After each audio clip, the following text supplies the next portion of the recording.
Welcome to Wiser Retirement Podcast, where we believe the best financial advice should always be conflict-free. I'm your host, Casey Smith, guiding you to financial freedom today. My two co-hosts, Bradley and Kate Swarthout. Not really, I guess we'll get into a little bit about finances today, but guys, this is a podcast you probably want to watch, actually, because Bradley and Kate are on a boat in the Caribbean. What part of the Caribbean are you guys in? In Grenada. Grenada. Yes. Well, thanks for doing this. Yeah, not a problem. Absolutely.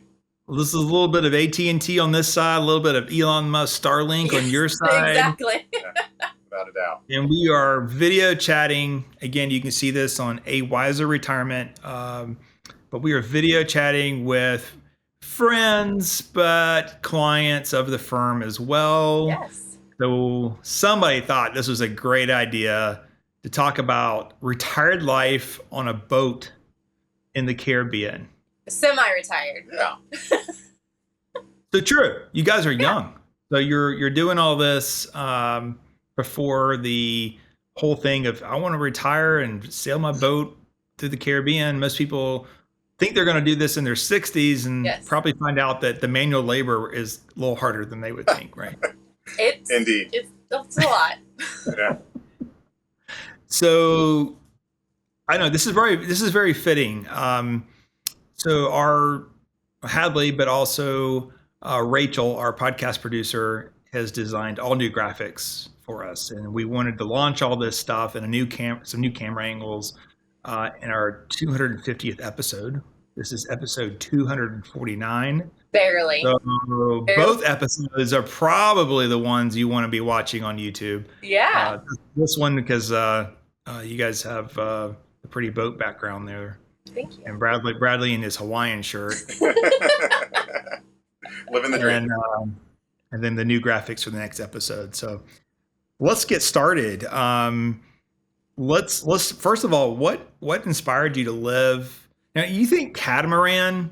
Now I'm thinking that little catamaran at the beach that's $50 an hour, or I don't know what it is now. With inflation, it's probably $300 an hour. Yeah. But you know, a couple $100 an hour, and you sail it out, but you can't go too far, right? Don't go past the buoy. And then cats. Yeah. Is that what that is? Or okay, so you're not living on that, are you? No, not at all. No. So describe this boat to me, and once you tell us what led you to want to do this full time. Okay. So our boat is a Lagoon 420. So the 420 indicates that it's 42 feet long, and it's actually roughly 25 feet across. So that kind of gives you some dimensions. It's a 3 cabin, which means it's 3 bedrooms. We have an owner's side and 3 full bathrooms. And it's spacious. It's a house. We have, a full kitchen. We're sitting at our living room table. It's not small. And we also have aboard our 6-year-old son and a dog. So it's our family. This is where we live. So you brought your house help and you brought your teacher. Yeah, that's us. And you brought your event planner. His name's Bradley. Yeah, is that this guy. Plane operations manager, all of the above. All of the above. Yeah. So how did this dream get started? I think sometimes YouTube knows me better than I know me, and their algorithms. And a long time ago, 2019 probably, a family popped up in my feed, and it just really struck a chord with me. At that time, I was working exclusively from home, which was a great blessing that I got to be with my family. But there was something a little monotonous about upstairs to downstairs every day for work. And I felt like there was more to life than that. And then that YouTube family really kind of opened the door to what it could be for us. And it was a gentleman who owned his own business, booked a sailboat vacation, had a blast, came back, sold everything within like 90 days. Oh, wow. And was like, this is what we're doing. And it was a family of 6, so certainly a larger family than us, but it got me to dream outside of the traditional white picket fence, if you will. Yeah, that's awesome. Yeah. So how did you break that to friends and family? because this is not like Bradley the sailor. Someday we all know he's going to be on the ocean. Oh no, it wasn't like that at all. It was, I mean, we've always had like the desire to travel. We've always been a traveling family. Like when our son was 6 months old, we took him to Peru. We've always wanted to like get out there and do things. So we have a saying now that we're living on the boat, like it's not real that people are coming to visit us until they buy a plane ticket, because that makes it real. Yeah. So it was kind of the same thing. Like we talked about it for a long time, like, oh, we'd love to live on a boat. And then when we really bought the boat, that's when the hard conversations happened, because it was real. You know, we had some family and friends that were really supportive and encouraging, and others that thought that we're crazy and still think that we're crazy, and that's okay. We are a little crazy. Yeah, and I mean, it certainly progressed over time, right? I mean, this wasn't something that, again, happened overnight for us.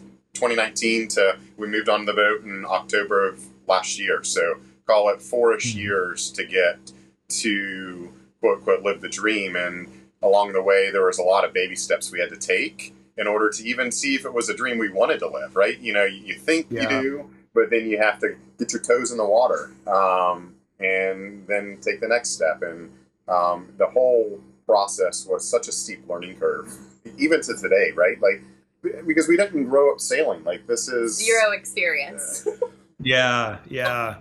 Well, you guys have had, I don't know if you chartered, but you've done small craft stuff with licensed captains and all that. So there was some training involved in all this. You didn't just go hope for the best. No. No, not like the YouTube channels show you, right? Like, right. I mean, we started just Airbnb in a marina. Like, can we spatially live in the boat together? Can we coexist? And then that progressed to chartering boats with captains, and like, how do we like it when the boat's moving at sea? And then do we have the confidence to go to sailing school? And that was when, like, I think the turning point for us was like, hey, this is something we're going to take very, very serious. It's not just vacations anymore. Right. We're investing time, we're investing money in this path forward. And sailing school was that big kind of like revelation, at least for me. Yeah, it was indeed.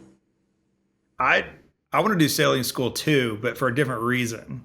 I want to take, I think this summer, I don't know if I can do it this summer, maybe, but in the next 2 summers, I have this window where the kids are all old enough to do this. We'll have to lie about Owen's age. He's 12, but it looks like he's 20. He's kids me. But I would like to do sailing school to teach all 3 of them how to sail. I grew up sailing. My parents had a sailboat, Lake Lanier. But I say that loosely. We grew up. They got rid of the boat when I was real young, but I remember enough of it. But I think that'd be a great way for my 3 kids to force them to get along, to work together as a crew. Oh yeah. So I'll pose that question to you. Do you feel like it's helping you get along as a crew? Would that work in a sibling case, or is it just going to make us that much more angry at each other? Whatever she says. And we need to let Kate answer that question, and Bradley, you can remain silent. Honestly, it has really helped Brad and I's marriage, our relationship, because you are forced to communicate every single day. You're forced. Right. I mean, like, you depend on each other. I mean, where we're going, what we're doing. I mean, we cook the majority of our meals, obviously, on the boat. So it's like what we're eating, it's everything is nuanced, and you have to trust the other person completely, literally with your life sometimes. So yeah, I mean, it kind of forced us to be together more than we ever were, and also just like to be open and honest about everything, and it's really helped our relationship. But sometimes we do want to kill each other. I think it's made us better communicators, right? Like, I mean, because the extremes in the life we live now are such higher and lower than the life that we were traditionally used to. You know, like in your home, you don't think about weather all that much. Now, granted, obviously there was a lot that made that different recently for many folks, but like generally day to day, you don't think about the weather. And for us, we look at weather multiple times a day, and it's something we talk about. Are we comfortable here? What is it that we need to do to ensure that we are taking the appropriate steps for whatever we've got planned for that day, for that week? Communication is so vital. It's been a challenge at times, because like she mentioned, we're together all the time. Yeah. It's not a huge house. We have a comfortable boat, but we're also in each other's proximity all the time. Yeah. Right. I remember interviewing, I guess it was last summer or over a summer now, the retirement travelers. We have that on our podcast list. Great interview. And I asked them a similar question, and she had a funny reaction. She said, that the doors on the Airstream were well made. That's cool. So what, kind of twisting us back to, I guess, finance a little bit, because this is a Why Is It Retirement podcast, right? Yeah. What financial steps were you guys making to achieve this goal? Do you think there were sacrifices that were made? Oh, yeah. Do you, just kind of tell me that financial journey a little bit. We'd always been pretty strict savers. Always tried to put away more into retirement each year whenever we had a raise at work or something along those lines. So we were kind of forward thinking, but then when it came time to how does that translate to the life we think we now want to live on a boat, we didn't even know where to start with what that budget would look like. Yeah. Right. So it's you had to do a lot of research on what does it cost to live on a sailboat. Take the cost of the boat out of the equation, right? Because you can buy all different price points of boats.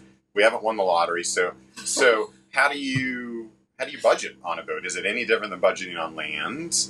And then so there was a lot of spreadsheets that we put together of our current land life expenses, which of those would translate over to boat life, which don't, and then new categories. So there was a lot of puzzle pieces that we had to work together to figure out. And there's still probably some missing puzzle pieces as we continue the journey. But yeah, and I think one of the things too is we've always been smart with our investments and what we had. So starting out, I bought my first house when I was 21, which is young for a lot of people. My mom and dad were so gracious, and they said, we have a wedding fund set up for you. And I said, that's awesome. Can I use that money to buy a house? So I used the wedding fund money. We ended up eloping. So it worked out great. So I used the wedding fund money. Every dad's dream. Yeah. Yeah. Every dad's dream. Exactly. So I used the wedding fund money to buy the first house, and that rolled into Brad and I's first house together, and we did well in that house and rolled into our final house that we ended up selling, and Brad refinished the basement there, and we put a lot of equity into it. So part of it was being wise with money and not spending it on extravagant things too. Yeah. And I would also say we would take calculated risk as well, right? We are not a risk-averse family. You might guess that since we're living on a boat. But there were certainly opportunities along the way that we were we're willing to be a little more uncomfortable about for the potential reward that they might bring to us too. So yeah, and you guys transitioned into this. You sold your house, but then you moved into an RV. Mm-hmm. So you downsized into a land yacht. I wouldn't call it that, but sure. Yeah, and then you transitioned to the boat after that. Yeah. Yeah, we had a goal that we wanted to pay cash for a boat. We didn't want to incur debt. We had worked hard to have very little mortgage left on our last house that we owned, and we want to use that as the opportunity to springboard into full boat ownership, so that we didn't have that hanging over our head with all of the other decisions we have to make on a daily basis. We sold the house, and that was a whole book in itself of experiences of downsizing. And I was 38, 39 when we sold our house and started selling the things that we'd accumulated over the years. I joke we sold the American dream, right? We lived a blessed life. But we sold the house, we sold the beds, we sold the furniture. Like, I mean, basically everything is gone except for some childhood memory stuff. Yeah.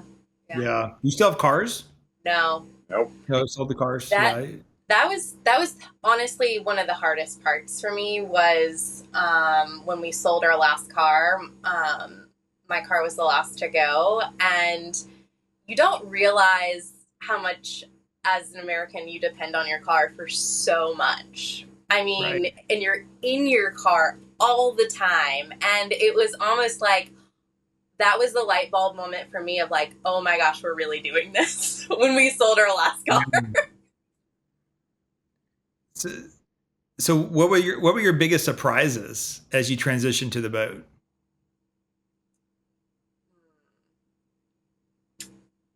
Honestly, for me, when we did make the transition from the house to the boat, or sorry, from the house to the RV, the RV was actually on my mom's property, and my parents, they, lovingly let us have the RV there, which was great, but it honestly made it really harder to leave because we spent so much wonderful time with them there. And that was really hard to leave. So I think that emotion was surprising that it was so strong when we left. It was difficult for me. But actually being on the boat, I think one of the biggest surprises for me would be I knew that there would be a sense of responsibility to boat ownership, right, and it being your home, but I vastly underestimated the responsibility I felt in the first probably 4 months. But life's different, right? You are responsible for all the systems on board, your water, your electric, your ability to move, so your engines, your propulsions, and without those, life becomes a little less fun, right? I think it made me realize how much I took for granted the systems and infrastructure that we had living in a house, right? Like, take the car out of it, but like just to flip on the light switch and know that you have power that day and not have to think about it, or have water, and like it was eye-opening to say the least for me. Are you, when it comes to like boats, I mean, you're literally living in an environment that wants to eat your boat. Yes. Super harsh. So Yeah. how are you getting parts? All these have to be mailed to you, or are there some shops along the way that have generic parts? I mean, if you needed an O-ring, you did an oil change, let's say yourself, and you needed and a little washer disappeared. Where do you get a little washer? Oh yeah, so a roundabout way to get to that answer is we never planned to be this far south this early in our sailing career. We thought we were going to sail the east coast of the United States, stop in the Bahamas, and turn around. But as we got into the Bahamas, we started having real conversations. Like, we started to believe in our capabilities more. Our communication was improving, and we didn't want to immediately turn around. So that allowed us to dream more and come further south. Having said that, we own a French-made boat, and there's quite a few French islands in the Caribbean that actually have pretty well stocked like boat part stores, chandleries. We've been able to find the parts we need. We've also been blessed with family, right? Oh, yeah. We joke that they are like our pack mules because they will bring so much stuff in. Oh, when they come visit. When they come and visit, and we're like, so we have a washing machine, which we do, which I'm incredibly grateful for. So don't bring any clothes except for like one pair, and we have a ton of stuff we want to go in your suitcase. So Amazon's going to start delivering to your house. And we'll get you all of the necessary documents to import those items to the country that we're at. Yeah. That's awesome. Yeah. So it's a mix, right? We provisioned before we left, thinking we were only going to the Bahamas, and then we've added through the islands, and then we've had family bring things in. But it's not as easy as jumping in your car and going to the auto parts store around the corner or the hardware store to get a light bulb. It way more intentional. Yes. So I guess, let's go back. I mean, I've heard some of these stories already. but I think our listeners might like this one. So tell me about your fishing expedition, because you and I would play golf together, right? Yeah. And really do that on your boat, I don't guess. So you took Oh, up spearfishing, is that right? Yeah.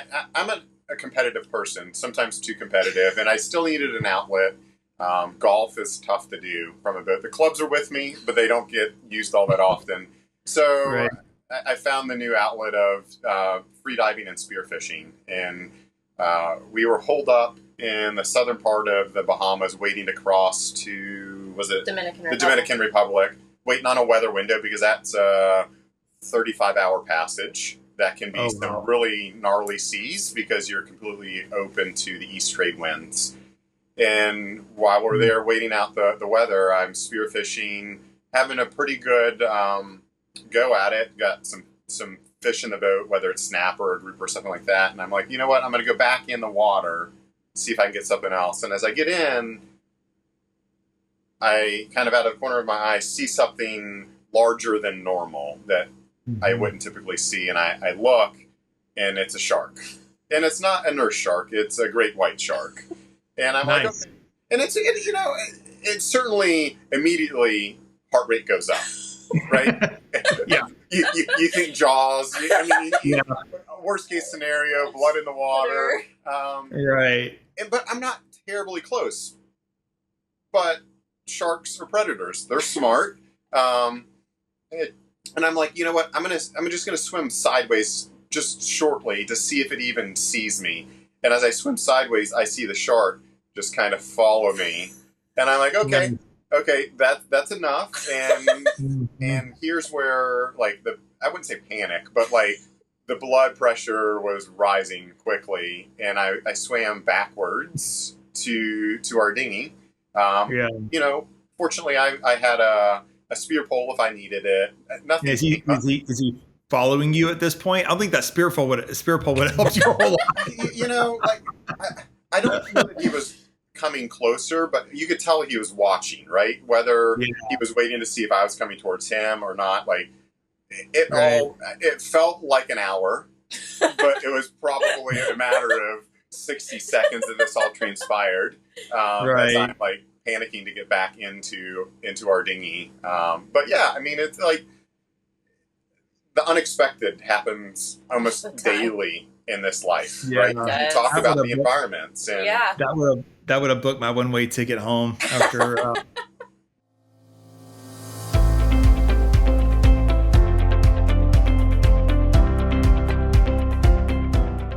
Are you curious why annuities keep coming up as a potential investment option? People are often told that annuities can effectively mitigate investment risks and help secure their financial future. However, annuities often benefit the salesperson and might not be the best choice for you as a consumer.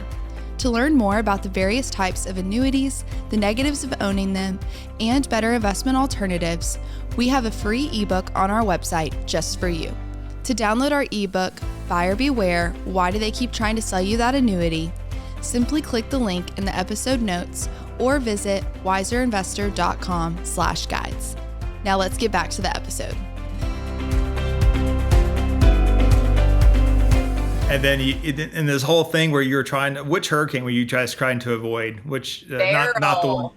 Yeah. Meryl. Beryl. So we were up in Martinique, which is like 3 or 4 islands to the north. We were there with our really good buddy boats, and we literally log in to NOAA, the National Hurricane, every day to see if something's coming. We see that something's coming. We had a discussion with them. We're like, we'll check it in the morning to see if it's getting worse. It's got worse. It started building up more and more. So we decided we're going to make the jump all the way to Grenada. So Grenada is supposed to be the safe zone for insurance purposes out of the hurricane line. And so we basically ran straight here. I think that was another 36 hours straight, overnights. And then we get here, and then Beryl turns. And Beryl's basically coming straight towards Grenada. So we did like the tracking, and we were 30 miles from the center of the hurricane. It That's was crazy. wild. Yeah. To say that we were lucky is like that doesn't do it No. justice. Like Your boat wasn't damaged, but others did have. it wasn't. Oh, yeah. I mean, there's always the science behind what's the safest side of a hurricane to be on, and we were lucky enough to be on the south side, southwest side, which is the shortest bands of weather. You're not getting the highest winds, and our boat was in the water at the marina. Fortunately, made it through unscathed. But again, we had people we sailed for months together in the Bahamas that lost everything 31 miles north of us when it Oh wow. grew. Yeah. No, you just happened to know them. But they weren't in your group because your whole group was together, right? Well, Yeah. No, Buddy boat. they were in our group. Yeah, they were in our group, and they hauled out in Carriacou, which got hit the hardest. And they How'd they end up 30 miles north of you if with you guys didn't choose to go to the same places? they Oh, were, that was a different buddy boat. There's tons of us. Oh, okay, got it.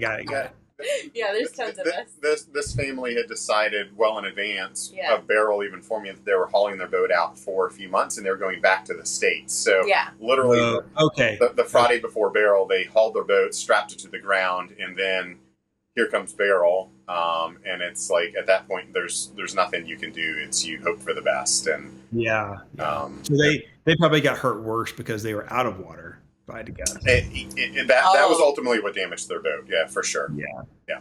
Yeah. Good grief. But yeah, it was unfortunate, but You have obviously that's what insurance is for, right? So if you were in that situation, you'd have normal people would have insurance to cover something like that. Hypothetically. Correct, absolutely. And there's with this life, the insurance have lots of clauses, stipulations, that sort of thing. Mm-hmm. And deductibles change based off of the severity of the storm and all sorts of things. Is it a named storm, not a named storm? I mean, as you know, the fine print means a lot.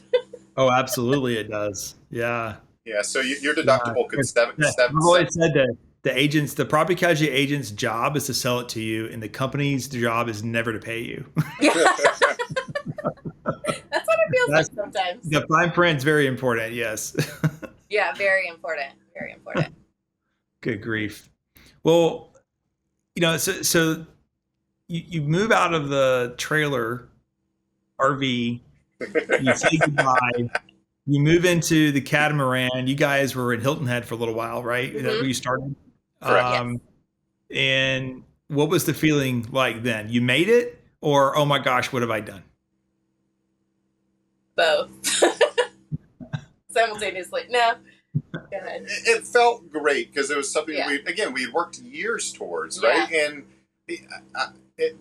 it's hard to goal set for something that's going to take so long to achieve because you can get discouraged so easily along the way and give up. And I think that's how a lot of people, unfortunately, don't achieve their dreams. And for us, that was a big moment for me, was when we put the boat back in the water and we were moving aboard as a family. It took like 2 months in Hilton Head for us to move everything aboard, but that was like, oh my gosh, this is real.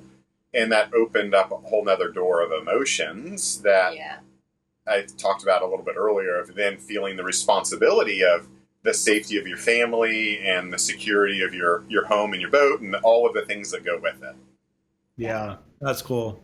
I just know that for me, so much of my life is wrapped around even my own kids and helping them understand why it's important to set goals. I'd say I'm not really good at celebrating the goals. I'm not well, kids are. I'm good at celebrating them, but for my own goals, even business goals, we have very lofty goals here as a firm. We're going to probably hit every one of those this year plus more. And in my head, I'm already gone to, well, this is the goal for next year, right? Yeah. So it's important to stop and celebrate and say we did it. I'm sure you guys had your moment of calmness and the surreal of the moment kicking in. But if you were talking to your younger selves and you were, maybe it's other people, maybe it's the RV the RV vision. I'm going to drive this RV to go to all national parks, or maybe it's exactly what you guys are doing, or maybe it's something else. What do you think? What advice would you give people who are just starting out on their journey to do something maybe similar, not exactly like what you guys are doing? What would you tell them? I would say first put it down on paper.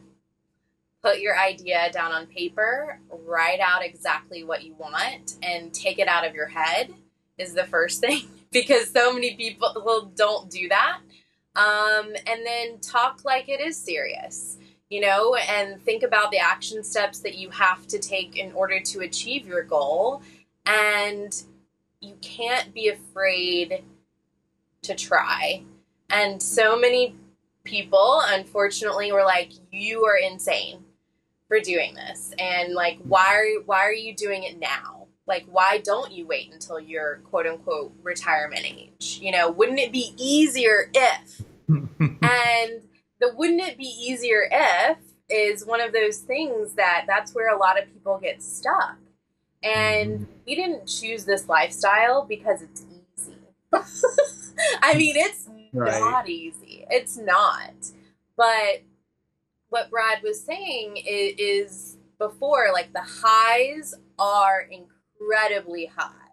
I mean, we're talking like seeing, where chocolate is made, literally from the rainforest, taking it down and the process through it. Like, we're talking about like going through these waterfalls. Like, we are talking about like having these French crepes on this island. Like, it's just like so many experiences back to it. Like, the highs have been so high, not only for us, but for our son. Mm-hmm. But the lows have also been really low. Really low. And, hard on our relationships, hard on us financially, hard on, our relationships with other people. But everything worth doing, we think, is going to be hard. If it's worth doing, it takes hurdles. You have to go over hurdles in order to really enjoy it. If I can add to that, I would say we've always had a kind of like a motto in our family, like we want to have experiences and not things, because we think the experiences will last you a lifetime, where, you buy this toy or a car, or whatever it is, and it's with you for a brief period. And we really wanted our son to understand that, right? And live from the world around him. So that's kind of what we continue to march forward with. But then back to the dreams and goal setting that you were talking about, is there's always going to be a reason not to do something, especially pursue a dream. And that's what I believe the world wants you to think about, is why you shouldn't, as like Kate was kind of talking about. So take a leap of faith, believe in yourself. It's okay to fail. We certainly have along the way. Again, first-time sailors, first-time boat owners, would we do things different? Some, but would we still be here? Absolutely. Yeah. And it's kind of the mistakes that have probably created the better memories, honestly, for us, I think, than maybe lucking into getting it right. Yeah. I think that's so true of almost everyone I've asked that question to. Is it's the hard work and the sacrifice, and to an outsider, you guys are living on a boat in the Caribbean. I mean, geez, that I want to do that, but they're not willing to put in the work to get there. Separates the dreamers from reality, I guess, for so many people. But I think well, I mean, you guys are young, so what we live in both the rest of our lives. I mean, you kind of doing it how I did in aviation. I knew that I wanted to be in aviation. I love aviation. Okay. But if I didn't do it when I was younger, I was not going to be a 65-year-old person going into aviation, right? That doesn't. They're quitting. But so for me, I had this passion for aviation. I wanted to say I did commercial aviation, but I also felt like that entrepreneurship and business was my home as well. For you guys, you're doing this now. What happens? Where are you going to be 10, 15 years from now? Oh, gosh. Great question. Yeah. This life requires a lot of planning, but there's a saying that the best laid plans are only written in the sand at high tide, because eventually they're going to change. Right. We have agreed to one another that we're going to do this journey as long as it's fun, with at least a 1 year commitment, and we're quickly approaching that 1 year commitment here in the next couple of weeks. Yeah. And we're not seeing any signs of stopping anytime soon. But like you said, like we're not going to like live on this boat forever. We'll eventually be back to land life, but I think for me at least, the way we lived before and then the way we live now is certainly going to shape the way I live in the future on land, and the way that I treat the things that were once so easy to have. I'm thinking hot water and shower pressure. I mean, or just like, hey, we would like to cook this as a meal, and you could quickly jump in the car and go to the corner grocery store and pick up something, where that's not the case here, right? Like you got to fight the great whites for their fish. You got to make do with what you have, right? Like you do. Like, it's so funny. Literally the other day we were joking about, like, do you remember the potato skins at TGI Fridays? Like, I was just like craving the potato skins. Do you know how much effort it is to make potato skins? Because we make them. And Right. it just, everything takes a lot more. It just does. Yeah, so we'll eventually be back to land, but I'll tell you, it's been so rewarding for both of us because we both help educate our son. 6 years old, first grade, to see him grow, not just through the school curriculum, but the life that he's learning on a boat and the relationships that come and go, right? Because it's not a permanent sedentary life. And to see how much that's influenced him as a young man is inspiring to us to want to continue to give that to him, because there's so much more for him to learn from the world around him. Yeah, I remember my oldest was really struggling with school. His attention span just wasn't there. And we had Sarah Newsom is her name. She passed away, I think in 21, maybe, may have been 2019 actually. But anyway, in that range. But she was a well-known teacher here in Marietta. A lot of people were educated by her. And I remember going to see her one day and about her finances, but also I would ask her just questions about, hey, how come my 6-year-old is struggling with school? And she's like, she looked at me, she says, they're educating them all wrong. They need to be on a farm. And they just need to go play. And when they play, you use opportunities to educate them about things. And they won't even know they're getting educated. That's exactly what's happening to your son. Yeah. He's learning the basics, obviously, but just being out there in life, he's going to have so much more knowledge. And, back when I was still flying the Delta system, we could non-rev anywhere. So that little kid had been so many places, and he would get his handheld coming out to the car because they would have talked about the Mona Lisa or something. And he'd be like, I saw the Mona Lisa last weekend. just stuff like that. And the teacher would be like, did he really see the Mona Lisa? And my wife's like, yes. My husband has we have Delta flight privileges, and we went to France and he saw it. So, awesome. just little things like that. So that's what your son's getting to experience. That's really cool. Yeah. And I think for me, one of the things that I love about the lifestyle for our son and also for us is just like the cultures that we get to experience, the people that we get to meet, and it's also varied. It's just, that's such a fun experience for us. Yeah, that's very true. And I'm guessing that you're probably eating a lot healthier because you'd have to be, right? No? Yeah.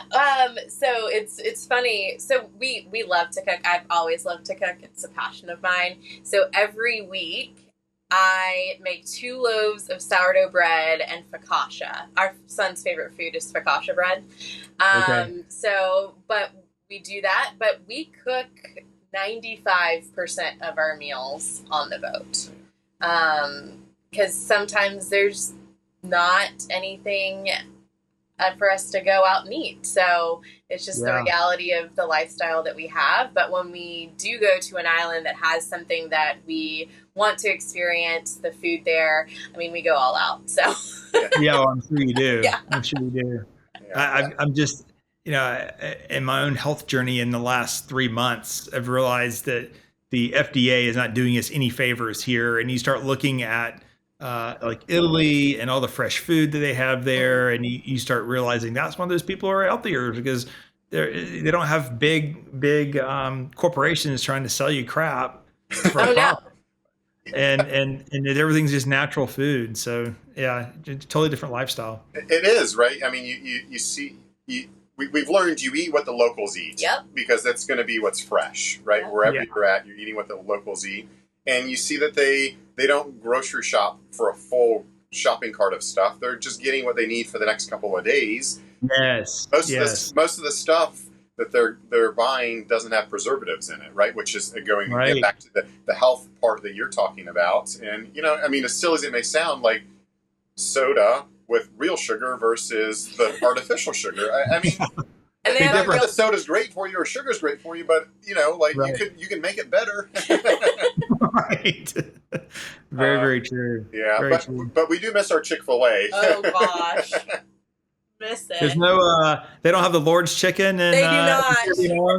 Only in Puerto Rico. They have it in Puerto Rico. Oh. Yeah. Oh, that would make sense. Yes. Yeah, that makes sense. Yeah. Well, yeah, that's true. I mean, if you're in Puerto Rico, I mean, you can go to a Walmart there. That's almost like you're at home. Yeah, they have everything we have here. You can get the bad sugar there too, I'm sure. Correct. Yes.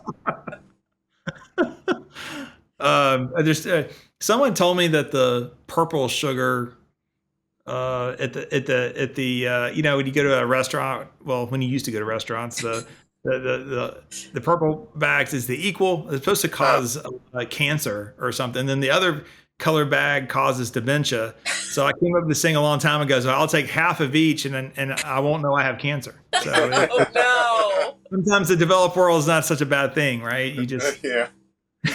That's funny. All right. Well, cool. Thank you for doing this. Yeah. And I guess you guys have any parting words of advice for listeners who are dreaming? Yeah, I think it goes back to some of the things we both have said already, right? Like, make those dreams tangible. Like, write them down. Look at them more than just thinking about them. Surround yourself with people that believe in you, and that may not always be easy to do, but it's important to have a support structure. Take some risk. I think whatever the dream is, the risks are probably involved, and don't be afraid to fail. We certainly have, but it's made us better. So, yeah. I think my biggest thing is, one thing that we've discovered is the community of sailors is the best, in my opinion, group of community out there. And it is really a community. Like, everybody is there to help each other out. And we really enjoy the camaraderie of all the other families that are out there. And I think if I had one word of advice as we sign off, it is, don't be afraid. Don't be afraid. You'll go to the grave with more regrets on the things you didn't do than the things you did do. So why not? Yeah, I was looking for it in my phone. I don't see it right this second, but if first of all, my own experience is, if they call you crazy and that's nuts, it usually means I'm onto something. Yeah, amen to true. That. Yeah, right. That's my own experience. And then the second part is, there's I think it's a pastor. I call him less of a pastor and more of a motivational speaker, because he doesn't really talk about God that much. But but he has this great little clip out there on the internet that is like, if you want to be mediocre, if you want to be mediocre, just do what everyone else is doing, right? Yep. And if you want to do great things, there's some shock value there to other people and their mediocre lives. And compared to you guys, I have a mediocre life, but no. It's yeah. So it's cool to see people set dreams and go do it. We have so many people. Occasionally, someone asks me, "Why do you do?" we didn't talk much about finances today. Why we do these podcasts is about retirement. It's simply because we have clients that are sitting at home that watch CNN that think that that's reality. And that's not reality. No. It's not reality. You know, it's like I had someone tell me literally last week, well, we want to be traveling more, but the COVID is just so bad right now. We just can't get out. And I'm like, well, the world's out. We're out. It's out. It's out there. It's not 2020 anymore. Some families I've sent, I went on eBay and I found someone's collection of postcards, and I've mailed them those postcards with a sticky note on top that said, pick one. Yeah. Place to go and go do something. Do it. It's like, it's not, you know, when you're 60, 70, certainly by 80 years old, and you don't know what your body is going to feel like at that age. So you need to be able to do stuff now, Yep. right?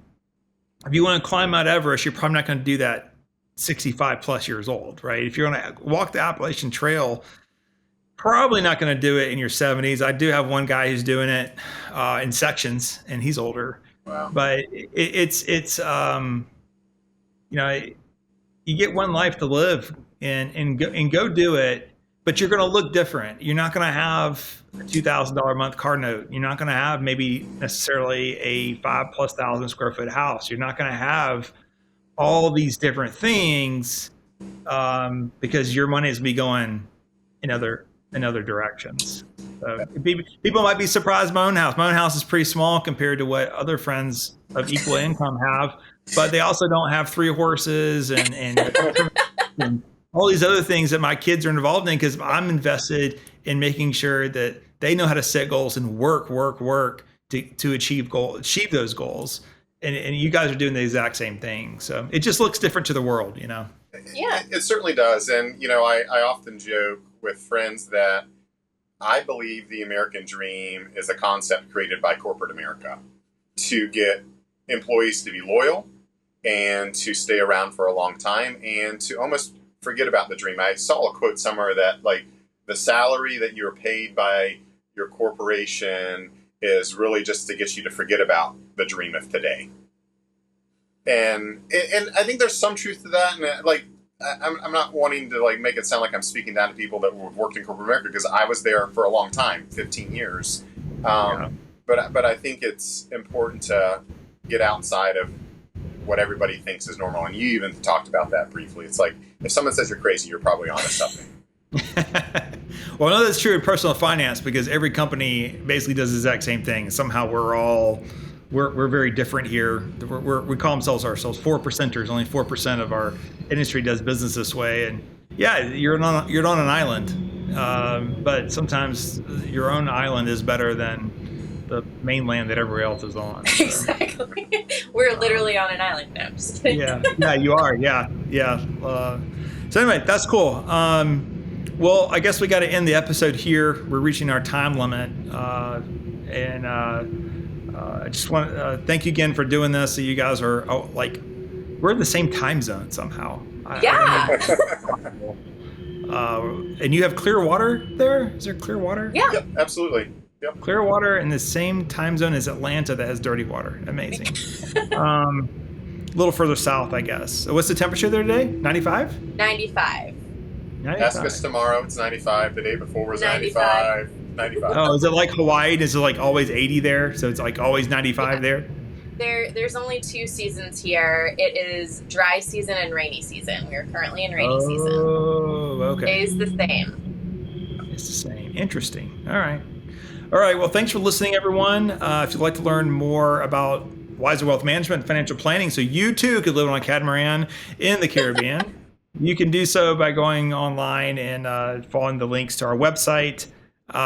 We also have episode 203, How to Create a Realistic Travel Budget, with Amy Rambo. Amy is our travel agent extraordinaire. She can get you anywhere in the world economically or the most expensive way possible with the most luxury. He has equal knacks at both. We also had episode 184. That's been a while ago now. but it's what it's like traveling in full time in retirement with the Retirement Travelers. They have a YouTube channel too. You can follow them. Retirement Travelers sold everything, and they got down to 2 backpacks. And they've been to like 200 something countries. And I remember asking them what their favorite countries were, and I didn't know where those countries are. Like, oh, there's waterfall in this country, and I'm like, yeah, I don't think I can spell it. It was amazing. I can't even spell 5 of those countries you just named off. Nor I know, like, if I went to Delta, I'd be like, I got to go here, but I don't know where this is exactly. You know? So that's a really cool episode. And then we have a YouTube channel, which I would encourage you to watch this episode on. We have pictures from you guys that you sent of your travel so far. So we'll be posting those up on the podcast. Probably when our feed went in and out on the video, that'd be a great time to post Perfect. a picture. On top of that.